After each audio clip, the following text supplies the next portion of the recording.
a new look, a new location for our International Financial Forum.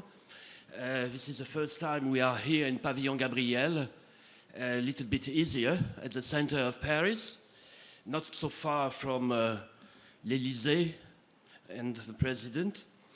And we will discuss all the day and tomorrow about the new frontiers in finance.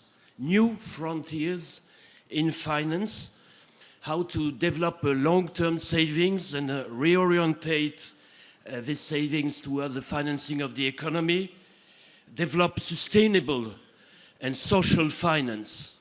We will have tomorrow a specific day about social finance, accelerate the financial innovation and develop and accelerate cooperations with international financial centers. We will talk about our last MOU with the city of Tokyo. Thank you to all our sponsors. And I want now to welcome Augustin de Romanet, Chairman and CEO ADP Group, Aéroport de Paris, Chairman of Paris EUROPLACE. Augustin, thank you for being here.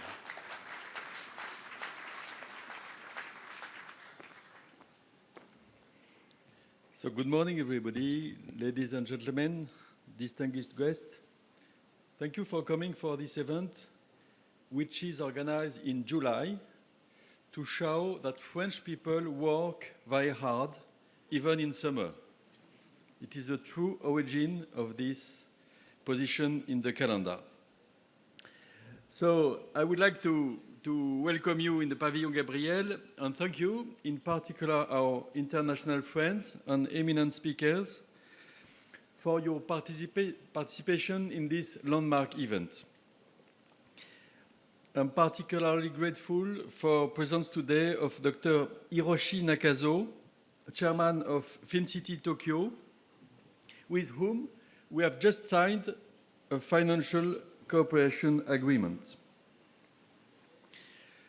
Our conviction is that financial centers all around the world should rethink their role and reflect how to best contribute to solving complex challenges we have, and on the first rank, climate change, population aging, and social issues. That is the reason why Paris EUROPLACE has initiated new reflections to define its 2030 targets and priorities, as well as new contributions at European level. The Paris Financial Center strives to develop a financial industry that serves society, contributes to real and sustainable economy, and to the development of employment. To carry out its mission, Paris Financial Center can rely on strong assets. And in addition, it benefits today from the proven commitment of the French authorities. It unfolds a development strategy based on the new pillars of the financial industry of tomorrow, namely innovation, sustainability, and infrastructures. And Paris EUROPLACE also contributes to European work to strengthen European capital markets. First, which are the assets of Paris Financial Center? First and foremost, I would like to underline once again that Paris EUROPLACE was in favor of Remain, because we are convinced Europeans. However, now we have to take into consideration the full reach of the UK decision and take on the challenge of the economic strengthening of both the EU and the UK in tomorrow's world. In this context, Paris aims to capitalizing on its assets to take advantage of the new dynamics of the European landscape. These assets are, first, Paris is the only global city in the post-Brexit European Union. Second, Paris is a leading financial center in the EU 27. Today, Europe has two types of financial centers. Specialized on small financial centers, I should say niche financial centers, but honorable, such as Dublin, Luxembourg, which are mainly active in asset management, back office, and universal financial centers, namely Paris and Frankfurt. I will not repeat all the key advantages of Paris, but you know them. We are in pole position in equity markets, in bond markets, and in derivative markets. And we also have a complete ecosystem. You know that we have talents, clients, and quality infrastructures. But the second point of my intervention will be to underline the fact that public authorities are today committed to consolidating the position of the Paris Financial Center. Paris Financial Center has benefited since the election of Emmanuel Macron from a new strong commitment of the French public authorities to consolidate its position as a leading financial center. When Édouard Philippe, the Prime Minister, came here with my predecessor, Gérard Mestralet, the 7th of July 2017, he engaged the government for 20 new measures. And he delivered all these measures, which is very, very important. And I will tell him during the lunch that we are very keen to see if he will respect the calendar of the decrease for corporate tax, which is expected by each of us. You know that in the financial law of 2018, there is a calendar to have a decrease for corporate tax until 22% or 25% in 2022. So many reforms was passed, labor reforms, fiscal reforms, cost of labor, as I said, corporate tax reduction to 25% by 2022, the removal of the wealth tax for investors on corporate equity, and the further improvement of the impatriate regime through a temporary exemption of pension contributions for companies. Thirdly, the expansion of schooling offer. Last but not least, the Paris Financial Center is developing a new strategy to consolidate its position as financial center of the future in Europe. Three main priorities. The first one, develop innovation and a fully fledged innovation ecosystem. We have 750 fintech active in Paris in the various fields of innovation as artificial intelligence, big data, blockchain, insurtech. We have the largest R&D talent pool in Europe. We have a number of incubators as Station F, which produced more than 1,000 French tech companies. And as I said, we have a strong support of French authorities. Our second priority is sustainable and environmental finance, and to develop sustainable and environmental finance. We are in the run with many places in the world to be the first in green bond issues, and we are, in many fields, the first in green bond issues ahead of the United States, with issues worth over 15 billion since the beginning of this year.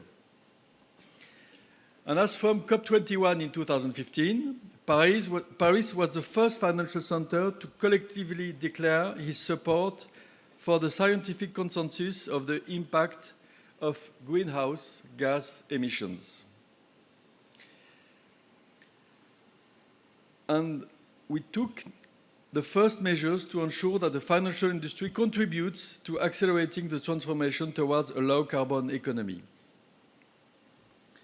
Since then, market players have multiplied individual and collective initiatives, as the implementation of ambitious sectoral policies on fossil fuels, integration of environmental, social, and governance criteria into investment strategies, and Paris EUROPLACE created a special branch whose name is Finance for Tomorrow to implement all these measures.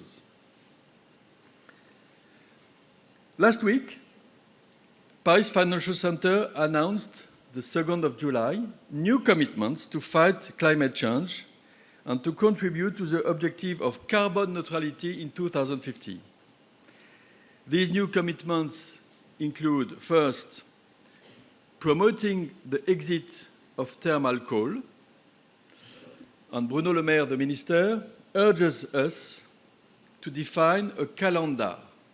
So I guess that all the other countries in the world will do as we do, which will to elaborate a calendar to exit of thermal coal.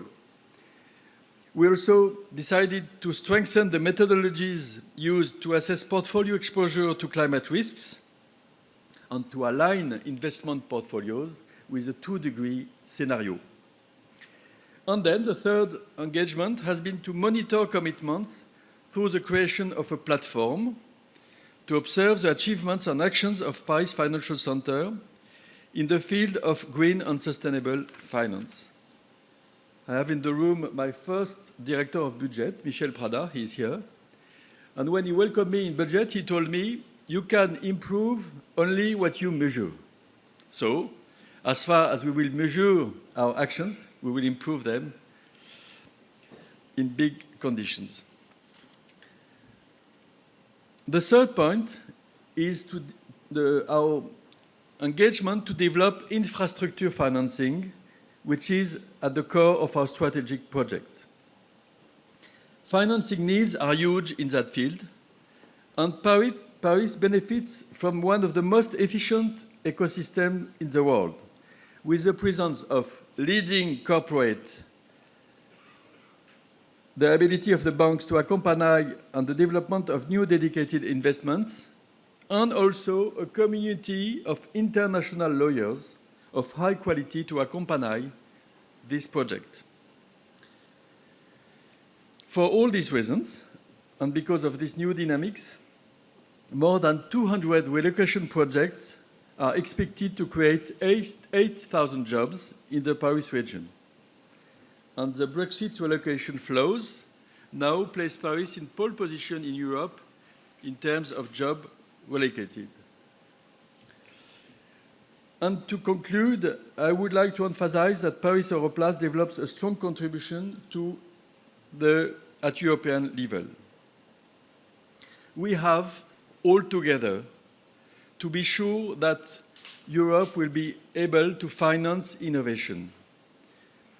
We promote long-term investment as the backbone of the economic and financial EU 27. And we also wish to give a new impetus to the capital market union, to turn it into a real financial union. It was a project in the Juncker Commission, and our action will be to make that a reality in the Commission of Mrs. von der Leyen. More generally, consolidate Europe's sovereignty, attractiveness, and competitiveness in a global world, including work on strengthening the international role of the euro currency. Thanks very much for your attention. And now I will give the floor to Adrien Dernel, who will moderate a keynote discussion with Stephen Mayer and Robert Hoffel. Thank you very much.